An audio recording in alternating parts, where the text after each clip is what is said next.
नमस्कार। कहानी गोल्ड में आज सुनिए कल्पना मनोरमा जी की लिखी कहानी टारगेट। मेरी प्यारी जीजी, तुम संसार की सबसे अच्छी बहनों में से एक हो। सच्ची कहती हूँ, यदि मेरी जीजी न होती तो दुनिया में कब कौन सा फैशन आया और चला गया पता ही न चलता। बनीता की सबसे छोटी बहन मीतू उससे लिपट लिपट कर उसे दुलारती जा रही थी। भाई थोड़ी दूर पर बैठा गेहुआ मुस्की छोड़ रहा था। मीतू से बड़ी वाली बहन बनीता को अम्मा के साथ प्रेम से बातें करते हुए टुकुर टुकुर देखे जा रही थी। इस बार दिवाली की छुट्टियों में बहनों की लाडली बनीता ससुराल की दुनिया छोड़ माँ के घर दिवाली मनाने आई थी और साथ में लाई थी छोटी छोटी तमाम खुशियों की फुलझड़ियाँ। मीतू के लिए सुनहरा ब्रेसलेट, नीतू की मेकअप किट और तीनों बहनों के बीच अपने अकेले भाई के लिए नेवी ब्लू रंग का हाई नेक स्वेटर। देख जतिन, वैसे तो तूने बहुत पहले इसे लाने के लिए कहा था, लेकिन मैंने भी सोचा कि ऐसा वैसा स्वेटर लाने से देर हुई भली। ले पहन कर दिखा सबको। वनिता ने उसकी नरमाहट अपने गालों पर महसूस करते हुए स्वेटर उसकी ओर बढ़ाया। भाई ने जब स्वेटर अंग लगाया तो भाई के साथ साथ सभी के चेहरों पर निखार आ गया था। दूर बैठे बाबूजी भी मंद मंद मुस्कुराए बिना न रह सके। वनिता अपने पिता को अपना आदर्श मानती थी, इसलिए बाबूजी को खुश देखकर खुशी की एक महीन रेखा उसके होठों पर भी खिंचाई। यही तो वह चाहती थी हमेशा से कि उसके मायके में सभी खुश रहें और बाबूजी तो सबसे ज्यादा। बिटिया, तुम्हारा हाथ बहुत खुला चलने लगा है, जरा देख सुनकर खर्च किया करो, क्योंकि आज के समय में खाली हाथ वाले व्यक्ति को अपने भी भाव नहीं देते। अम्मा का मन खुसमुसाया तो बनीता ने एक प्यारी सी ढक्कन वाली चायदानी, जिसको उसकी माँ बहुत दिनों से मंगवाना चाहती थी लेकिन अभी तक मंगवा नहीं पाई थी, निकाल कर ये कहते हुए दी, अम्मा एक कप चाय मिलेगी। अम्मा चायदानी देखकर निहाल तो हुई लेकिन तुरंत ही बेचारी उसका दाम पूछने लगी। बनीता अभी भी मुस्कुरा रही थी, लेकिन माँ बेटी का इसरार देख उसके पिता बोल पड़े, बनीता तू चिंता मत करना, तेरी एक एक पाई का हिसाब सोच समझ जतिन चुकाता रहेगा। आखिर वो इस घर का चिराग है, हमारा बेटा है।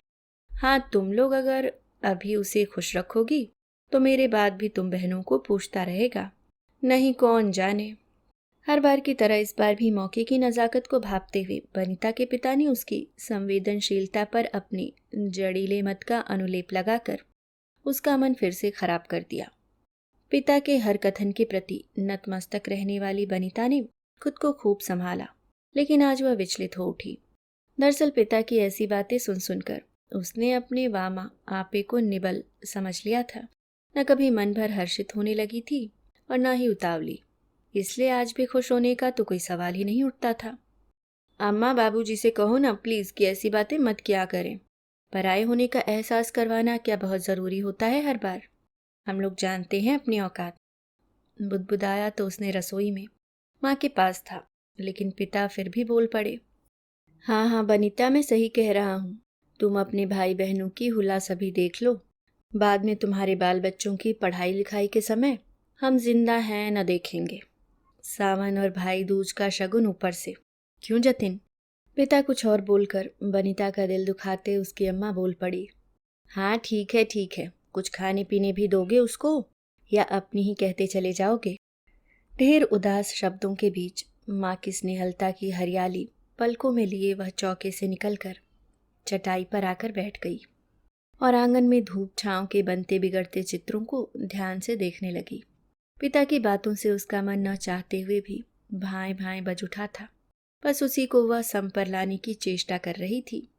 वैसे तो उसके पिता का हाल ऐसा इस बार ही नहीं अपितु हमेशा था, लेकिन बनीता इस बार घायल गौरैया जैसी तड़प उठी थी, इसलिए वह तन के साथ अपने मन को मिलाने की चेष्टा कर रही थी कि दोनों बहनें अपनी अपनी गुल्लक बजाते हुए लड़ती झगड़ती उसी के पास आकर पसर गई। हुआ क्या, क्यों लड़ रही हो तुम दोनों? उसने समझने की बहुत कोशिश की किंतु समझ न पाई, तो माँ की ओर से प्रश्नात्मक मुद्रा में देखा। माँ ने उसे बताया कि कुछ हफ्ते पहले उसकी बरनाला वाली मौसी आई थी। जब वे जाने लगीं तो उनके पास टूटे रुपए नहीं थे, इसलिए उन्होंने 100 का नोट और एक 50 का नोट नीतू को ये कहते हुए पकड़ा दिया था कि तुम तीनों बराबर बराबर बांट लेना। राम जाने अब क्या बिगड़ गया इन लड़कियों का। बुढ़ापे की औलादों ने चैन हराम कर रखा है। कभी कभी तो लगता है कि सब छोड़ छाड़ कर हिमालय चले जाएं। वनिता की माँ ने कहते हुए एक असहाय सी उबासी छोड़ी तो उसे अपने बचपन का बीता वक्त याद हुआ आया, जब वह अकेली थी। उसकी अम्मा का सर काम के बोझ से 24 घंटे झुका रहता था। हजार उलझनों में घिरी अम्मा यदि एक बार नजर भरकर उसकी ओर देख लेती थी तो उसे समझ आ जाता था कि अब उसे बोलना है या चुप रहना है। एक ये लोग हैं, आखिर उनको क्यों नहीं मालूम कि कितनी तकलीफों से गुजरते हुए अम्मा ने इन लोगों को पाला पोसा है। बेचारी अम्मा अपने जीवन को कैसे किरच किरच बांटती गईं। सब कुछ होते हुए भी अम्मा एक एक पैसे के लिए सबका मुंह ताकती गईं और पैसा मालिकों की तिजोरी में बंद हो उनके लिए गुलरी का फूल बनता गया। अपने बचपन में भी वह अम्मा की मदद किया करती थी। वैसे ज़्यादातर मेहमान तो अपनी कमी का दुख जताकर ही चले जाते थे। हाँ, कुछ मेहमान और उसकी बड़ी बुआ जाते हुए पैसे और आशीर्वाद ज़रूर दे जाते थे। तब अपनी प्यारी अम्मा की सीख, अच्छे बच्चे अपनी अलग गुल्लक नहीं बनाते, अच्छे बच्चों की गुल्लक तो उनके माता पिता ही होते हैं, याद कर इधर मेहमानों से पैसे पाए, उधर निर्विकार भाव से उठाकर अम्मा को पकड़ाए और अम्मा ने अपने अर्धचंद्राकार घिसे नाखूनों वाली खुरदुरी उंगलियों में उसके हाथ पकड़ हंसकर हथेली चूम ली। वनिता ख्यालों में खोई अपनी बाहों को घुटनों पर लपेटे झूलती जा रही थी। जी तुम ही बताओ, किसी के पैसे की चोरी करना उचित है? मीतू ने रोनी सी सूरत बनाते हुए नीतू को घूरते हुए वनिता से कहा। हाँ, ये बात तो ठीक ही कह रही है मीतू, लेकिन तुम मुझे बताना कितने पैसों की जरूरत है? वनिता ने पास में रखी अटैची से पर्स अपनी ओर खींचते हुए कहा। रहने दो जीजी, कितना दोगी इसे? हम देख लेंगे, इसका तो ये काम बन गया है, हमेशा रोती रहती है, नीतू ने उसे चिढ़ाते हुए कहा और खींचतान करते हुए दोनों वहां से फिर निकल गईं। वनिता की मायके की माली हालत वैसे तो अच्छी ही थी, लेकिन नए जमाने के परिधानों और शौक के तमाम साधनों प्रसाधनों के लिए उसके पिता फूटी कौड़ी नहीं छोड़ते थे। गार्ड से इसलिए भाई बहन उसी पर निर्भर हो चले थे। उनकी छोटी छोटी फरमाइशें पूरा करना वनिता अपनी जिम्मेदारी समझती आ रही थी। जहाँ लड़कियां अपने बचाए पैसों से मायके में आकर ऐश करती, वहीं वनिता बचत के ऊपर अपने टीचर पिता के ढेरों लेक्चर सुनती और बुनती रहती। कभी कभी तो वह ऊब भी जाती। जब उसके अपने ज़रूरी कार्यों के लिए भी उसको टोका जाता तो स्वयं से खींचकर कह उठती, मैं ही मिली थी तुझे दाता, दोनों घर फकीरी देने को। लेकिन ये भाव भी उसका छड़िक पानी पर खींची लकीर की तरह ही होता। वह फिर अपने मस्तमौला ढर्रे में रम एक एक पैसे को जतन से खर्च करने को अपनी नियति समझ जिंदगी को जीने लगती। जब उसकी चचेरी बहनें ससुराल से बचाए पैसों से अपने लिए हर बार एक नया सेट गढ़वा कर इतराती तो वनिता अपनी साधारण जंजीर भी गले से उतार कर रख देती। जब वे लोग मायके की देनी से लदी फंदी विदा होती तब अपने पैसे से खरीदी साड़ी कपड़ा लेकर वनिता अंतर में मौन और मन में आशा सहेजे विदा हो जाती कि जल्द ही सब ठीक हो जाएगा। पहियों पर वह सवार थी या समय, किसी की पदचाप अलग से महसूस कर पाना असंभव हो चला था। वनिता चाहकर भी अब मायके नहीं जा पा रही थी। बढ़ते बच्चों की एजुकेशन का बोझ और अपनी छोटी नौकरी की धिंग धाय ने उसे पूरी तरह अपने में उलझा लिया था।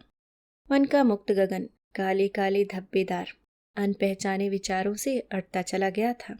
उसके हिस्से बुनने के लिए जीवन का वह स्वेटर आया था जिसको बुन बुन कर भी वह कभी गले तक नहीं ला पाई थी। आज बहुत दिनों के बाद वनिता की माँ का खुशी भरा फोन आया था। खनकती आवाज में वे कह रही थी, वनिता बिटिया, तेरे भाई की नौकरी बैंक में लग गई है। अब की बार जब तुम घर आओगी तब एक बढ़िया सी साड़ी दिलाऊंगी तुम्हें। वनिता को सुनकर लगा जैसे बसंती झोंके ने उसे दुलरा कर बाहों में भर लिया हो। घर में खुशियों की बारात सी उतर आई। उस दिन वनिता ने सबका मुंह मीठा करवाने के लिए कचौरियों के साथ खीर बनाई थी। मन के उपवन में यहाँ से वहां तक कई रंग के फूल एक साथ खिल पड़े थे और उन सब में वनिता का चेहरा ताजे गुड़हल की तरह दमक उठा था। मामा की तरक्की की बात जब बच्चों को बताई तो वे भी उछल उछल कर अपनी खुशी का इजहार करने लगे थे। अब तो आए दिन उसकी माँ जतिन की नौकरी के चर्चे कर उसको नई नई खबरें सुनाने लगी थी। जिसे सुनकर बनीता चहक चहक उठती। उसके मायके में सब कुछ ठीक ठाक नहीं बल्कि अब बहुत अच्छा हो चला था। बहनें ब्याह गई थीं, भाई बचा था, वो भी नौकरी वाला हो गया था। सुख की सरिता माँ के आंगन के बीचों बीच से बह चली थी। इस बात का संतोष बनीता को देखकर कोई भी समझ सकता था। हाँ, भाई का फोन अब उसके पास बहुत कम आने लगा था। बुरा तो लगता उसे, लेकिन यह सोचकर तसल्ली कर लेती कि इतनी बड़ी नौकरी पाई है भाई ने, तो उसके बंधन भी बड़े ही होंगे। चलो, जहाँ रहे भाई कुशल से रहे। इन्हीं विचारों के उगते डूबते सूरज के साथ एक दिन भाई का फोन उसके पास भी आ ही गया। तब तो बनीता के उमंग का ठिकाना ना रहा था। जी जी, पाँव लागू। जीता रहे जतिन मेरा भाई। और बता, कैसा है तू? जी जी, मैं तो एकदम मस्त हूँ। मगर सुनो ना, आपने किस बैंक में अपना खाता खुलवाया है? जतिन ने बड़ी जरूरी सी ध्वनि निकालते हुए पूछा था। खाता? उसकी तो मुझे जरूरत ही नहीं पड़ी कभी, बनीता ने अकेले में भी झेपते हुए कहा। अच्छा, तो ऐसा करो, कल ही जाकर ABC बैंक में अपना और जीजू का बचत खाता खुलवा लो। एक खाता तो होना ही चाहिए अपने नाम का। जतिन ने इस बात को साधिकार बनीता से कहा था। सुन जतिन, तेरे जीजू को खाता खोलने की जरूरत नहीं है, क्योंकि उनके पास अपना तनख्वाह वाला खाता है ना। बनीता ने एक उबासी भरी लंबी सांस खींचते हुए कहा। अरे मेरी भोली जीजी, उस खाते में डीमेट अकाउंट की सुविधा नहीं होगी, और शेयर मार्केट में पैसा लगाना चाहेंगे तो जीजू कैसे इन्वेस्ट कर सकेंगे? आजकल के ट्रेंड से भी उन्हें अवगत रहना चाहिए। इसलिए आप मेरे वाले बैंक में खाता खुलवा लो। उसके पति और शेयर मार्केट, ये बात विचारते हुए वह थोड़ा अचकचा सी गई, लेकिन जतिन की बात बनीता टाल ही नहीं पाई। भाई की नॉलेज और अपनेपन पर बलिहारी बहन को पिता के द्वारा कही एक एक बात अब सच्ची लगने लगी थी। मेरा भाई कितना अच्छा है। भला आज के युग में बहनों की कोई इतनी चिंता करता भी है? पैसे के लेन देन में तो आदमी की अपनी परेशानियां होती हैं। जितना कमाता है उससे ज्यादा खर्च के जरिए बन जाते हैं। जतिन भी चाहे कुछ न दे, लेकिन जिंदगी के गणित को संवारना सिखा दे बस। शेयर मार्केट वाली बात को तो मैं अब जतिन से सिरे से सीखूंगी। मुस्कुराते हुए पल्ले को कमर में खोस लिया, जैसे उसने शेयर मार्केट के दाव पेच सीखने का संकल्प मन ही मन ले लिया हो। बैंक की पढ़ाई में पैसे का हिसाब किताब सिखाया जाता है, उसने सुना था कभी। मैं अपना बजट बनाना सीखूंगी। वैसे भी खर्च करना, पैसा कमाना और पैसा बचाना सब अलग अलग विषय है। इस बात की गहराई को मुझे समझना ही होगा। उत्तम माध्यम पैसा कमाना तो सब जानते हैं, लेकिन कमजोर वक्त के लिए बचत कर जीवन सिक्योर करना आदमी को सलीके से आना ही चाहिए। पैसे के बढ़ते घटते ग्राफ के साथ उसने भी संतुलन बनाना यदि सीख लिया तो उसकी औकात भी हल्की भारी होते कहाँ देर लगेगी। भाई से बात खत्म किए अभी मुश्किल से 10 मिनट ही हुए होंगे, लेकिन बनीता ने सोचते हुए अपने सभी रिश्तेदारों का मानसिक अवलोकन सिरे से कर डाला था। एक बड़ी सी मुस्कान उसके होठों पर फूल आई थी। चिंतन में मुंदी आंखें खुली तो सीधे गुलदान में रखे फूलों के गुच्छे में लटकते सूखे फूल पर जा अटकी। उसने बिना देर किए उसको झटक कर तोड़ लिया, मानो वो सोच रही थी कि अब उसके घर में धुंधली बेजान चीजों के लिए कोई स्थान नहीं है। वह जल्दी जल्दी घर के अन्य कामों को निपटाने लगी, लेकिन मन के एक कोने से अनवरत आनंद का झरना फूट फूट पड़ रहा था। वह विचारों की सुखन झील में गोता लगाते हुए गुनगुनाने लगी। दिल है छोटा सा, छोटी सी आशा, मस्ती भरे मन की भोली सी आशा कि अचानक डोरबेल बज उठी। पति महोदय घर में जैसे ही घुसे बनीता बोल पड़ी। सुनो जी, भोपाल से जतिन का फोन आया था। सबके हालचाल तो उसने मिनट में ही पूछ लिए, लेकिन आपके बारे में तो बड़ी देर तक बातें करता रहा। पति को भाई के दृष्टि में महत्वपूर्ण बनाते हुए वह बोली। अच्छा, क्या कह रहा था? पति ने हेलमेट सेंटर टेबल पर रख दे और चाबी उसके हाथ में पकड़ाते हुए पूछा। बाकी बातें सब बाद में बताऊंगी, पहले ये सुनो कि वह हम लोगों को अपना अपना खाता उसके बैंक में खुलवाने के लिए कह रहा था। ये बात बनीता ने एक तेज तर्रार बहन की तरह माथे पर उड़ाए बालों को जूड़े में खोसते हुए कही थी। उसके लिए रुपए भी तो होने चाहिए बिन्नो, पति ने मस्खरी की थी या कि सच में कही थी, जो उसे बिल्कुल अच्छी नहीं लगी। उसकी चिंता तुम मत ही करो, वह झुंझलाते हुए बोली। अरे चिंता कैसे न करूं? जिन पैसों को रिंकी की बालियों के लिए तुमने बचाया है, उनसे पहले वो काम तो कर लो, खाता वाता बाद में देखा जाएगा। पति ने बात को वहीं खत्म करने की मंशा से कहा। जी नहीं, बाद में क्यों? अच्छे कामों में देरी नहीं होनी चाहिए। और इस तरह बनीता ने पति की एक न मानी। भोर होते ही छोटे छोटे नोटों को समेटकर एबीसी बैंक में खाता खुलवाने के लिए पति के साथ स्कूटर से निकल पड़ी। कुछ घंटों की सबल प्रक्रिया के बाद 1,000 रुपये जमा कर पहली बार बनीता अब खाता धारक बन चुकी थी, और ये बात उसके लिए किसी दौलत से कम नहीं थी। घर लौटते हुए रास्ते में मिलने वाले सभी मंदिर, मज़ार और गुरुद्वारा में वह सर नवाती हुई चली आई थी। उसे लग रहा था कि उसके सारे सपने गुलजार होने वाले हैं। वह सारी परेशानियों को अब जीत लेगी।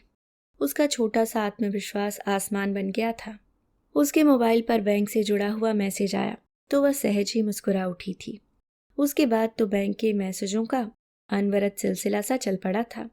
वह उन नीरस मैसेजों को भी बड़े चाव से पढ़ती पढ़ाती और अपने भाई के उदार स्नेह की चर्चा मित्रों के बीच करते न थकती थी। अपना बचत खाता खुलवाने के बाद बनीता का यह पहला सावन था। वैसे तो रिंकी की बालियां लेकर उसको पहनाकर खुश होना था, लेकिन कोई बात नहीं। शेयर मार्केट में एक दाव वह जल्द ही लगाएगी, और यदि दाव सही लगा तो एक जोड़ी नहीं कई जोड़ी बालियां दिलाऊंगी अपनी गुड्डो को। सोचते हुए उसने अपनी बिटिया को दूर खेलते हुए देखा तो अनायास ही ममता उमड़ पड़ी। उसे पास में बुलाकर गोद में बिठा लिया। बनीता को आशा थी कि उसके नए खुले बचत खाते में उसका भाई इस सावन कुछ शगुन के पैसे जमा कर जरूर उसकी बचत में बढ़त का शुभारंभ करेगा। इसलिए सुबह से 4 बार मोबाइल उठाकर पति से पूछ चुकी थी, क्यों जी, जब कोई मेरे खाते में चुपके से पैसा जमा करेगा तो मुझे मैसेज मिल जाएगा ना? हाँ भाई, कितनी बार बताना पड़ेगा बिन्नू? पति अपनी भावुक पत्नी को देखते हुए मजाक रहित सांत्वना देता जा रहा था। तुम सही बताते क्यों नहीं? बताओ ना, कोई मैसेज क्यों नहीं आया बैंक से अभी तक? उसने पति से फिर कहा। साइकिल की गिरारी में ग्रीस लगाते हुए उसे बड़ा बेतुका सा लगा तो इस बार वह हंस पड़ा। बेवक्त की हंसी उसे कचोट गई, लेकिन मानसिक रूप से व्यस्त होने के कारण कुछ कह न सकी। इसी तरह ऊहापोह में सुबह से लेकर शाम होने को आ गई थी, लेकिन मनी क्रेडिट का कोई भी संदेश बनीता को नहीं मिला था। ऊपर से हारा थका सावन भी विदा लेने को व्याकुल हो उठा था। तभी उसका ध्यान बच्चों की ओर फिर चला गया। इस बचत खाते के चलते वह अपने बच्चों के राखी बंधन के रंगीन पलों में भी पूरी मौजूद न हो सकी थी। अफसोस के साथ उसने रिंकी को गोद में उठा लिया और इस सावन के साथ कई कई सावन चुपचाप बिना मनी क्रेडिट की खबर दिए उसके आंगन में आने जाने लगे। इधर भाई ने खाता खुलवाकर गंगा नहा ली थी। इधर दिन महीनों में और महीने सालों में बदल चुके थे। हालात जस के तस थे। इतने आग्रह से खुलवाए गए बचत खाते में शगुन के नाम पर 2 पैसे भी जमा नहीं किए गए थे, और ना ही पिता ने उसके बच्चे कैसे पढ़ लिख रहे हैं या कहाँ पढ़ रहे हैं नहीं पूछा था। पैसों का गुड़ा भाग सीखना सिखाना तो बहुत बड़ी बात थी बनीता के लिए। रिंकी के कान बिन बालियों की देख देख कर बनीता शर्मा अब ठगा सा महसूस करने लगी थी। दैवयोग से एक दिन टीवी पर CNBC आवाज चैनल देखते हुए बैंक खाता, शेयर मार्केट और न जाने पैसे से जुड़े कितने पेचीदा प्रश्नों के उत्तर देते एक संभ्रांत से नवयुवक को उसने देखा, जिसका नाम स्क्रीन पर उदयन मुखर्जी लिखकर आ रहा था। अनायास ही उसके मुंह से निकल आया, यही तो मैं कब से जानना चाहती थी जो आप बता रहे हैं। बनीता ने हथेलियों से अपना माथा सहलाया जो हल्का गर्म हो आया था। अब वो रुपए से रुपए बनाने की विधि जो भाई से सीखना चाहती थी वो CNBC आवाज चैनल पर मनी एक्सपर्ट उदयन मुखर्जी से सीखने लगी थी। बनीता मन लगाकर उसको सुनती तो बहुत, लेकिन समझ में बहुत कम ही आता तो खिसियाकर टीवी बंद कर देती। वह भावुकतावश ये भूल रही थी कि पैसे का खेल सीखने के लिए पैसे की जरूरत होती है, जो उसके पास न के बराबर था। बहरहाल लाख उपाय करने के बाद भी बनीता अपने खाते की माली हालत सुधार न सकी, और इस तरह से उसका खाता असमय मरने के कगार पर पहुंचने वाला था। गजब तब और हो गया जब बनीता के द्वारा किसी जरूरी काम के लिए 200 रुपए उसी खाते से निकालने के बाद हर महीने के अंत में बैंक अपने नियमों के अनुसार कभी 10 कभी 20 रुपए डेबिट होने के मैसेज भेजने लगा था। उसका 1000 रुपए वाला बैंक बैलेंस बढ़ने की जगह कटते कटते शून्य की ओर बढ़ चला था। आशाओं के फुंदने निराशा के ताप से पिघल पिघल टूटने लगे थे। मायके की स्वर लहरियां अकाट्य सन्नाटे में बदल चुकी थी। इस सब के बावजूद मौसम तो सदैव अपनी ही रौ में रहता है। उसको किसी के दुखी होने से क्या लेना देना। सो वसंत ने गुलाबी दस्तक दे डाली। खुनक शबनमी हवा की खुसफुसाहट में बनीता को वो वादा याद आ गया जो पिछली बार उसके पति ने अपना बजट असंतुलित होने के कारण इस वसंत पंचमी के लिए स्थगित कर दिया था। लो जी शर्मा जी, आ गई बसंत पंचमी फिर से। कहाँ है मेरी पीली जॉर्जेट की साड़ी? बिन्नो रिंकी की बालियां ज्यादा जरूरी है या तुम्हारी साड़ी? देखो जी, बातें तो मत ही बनाइए आप, सीधे सीधे साड़ी दिलाइए, और मैं कुछ नहीं जानती। कहते हुए उसने कुछ भी और न सुनने की इच्छा से अपने हाथ कानों पर रख लिए। कुल मिलाकर साड़ी को लेकर दोनों में मीठा वाद विवाद ढंग से छिड़ चुका था। वनिता की अन्य मनस्कता को देखते हुए उसके पति ने आखिरकार कह ही दिया, अच्छा, फ्लिपकार्ट पर कोई अच्छी सी साड़ी देखकर ऑर्डर कर दो अभी। सच्ची? कहते हुए पति के कहे अनुसार उसने अपना मोबाइल उठाया ही था कि आंखें बैंक से आए एक मैसेज पर जाकर टिक गईं। डियर कस्टमर, आपके द्वारा खाते से लेन देन न करने के कारण एबीसी बैंक से आपका खाता अनिश्चित समय के लिए रद्द किया जाता है। Please contact us. और मेरे 1000 रुपए? हकबकाहट में उसके मुंह से ये बात जरा जोर से निकल गई। उसने चट से दोनों हाथों से मुंह दबा लिया। वैसे तो प्रतिमाह पैसे कटने वाली बात उसने पति से अभी तक छिपा रखी थी, ऐसा उसे लगता था, जबकि साथ में अकाउंट खोलने के कारण पति भी उसी प्रकार के मैसेज लगातार रिसीव करता आ रहा था। खैर, उसकी हालत पर पास में बैठे पति ने सेविंग करते हुए सांत्वना की जगह एक करारा ताना कसा। मिन्नो रानी, तुम्हारा तो मैं नहीं जानता, लेकिन तुम्हारे भाई का सेल टारगेट जरूर पूरा हो गया। ये बात मुझे तब भी मालूम थी और आज भी। और बिना विचलित हुए उसका पति अपनी दाढ़ी बनाने लगा। पहले तो बनीता को लगा कि जैसे किसी ने बर्फीला पानी उसके सर से उड़ेल दिया हो, लेकिन अचानक कुछ सोचते हुए बोली, मैं ऐसा नहीं मानती, और गुलदान से एक पीला फूल निकालकर जूड़े में लगा लिया। ऐसा करते हुए मानो उसने एक फूल की आड़ में छिपकर अपने जीवन को अनावृत होने से बचा लिया था। अभी आप सुन रहे थे कल्पना मनोरमा जी की लिखी कहानी टारगेट।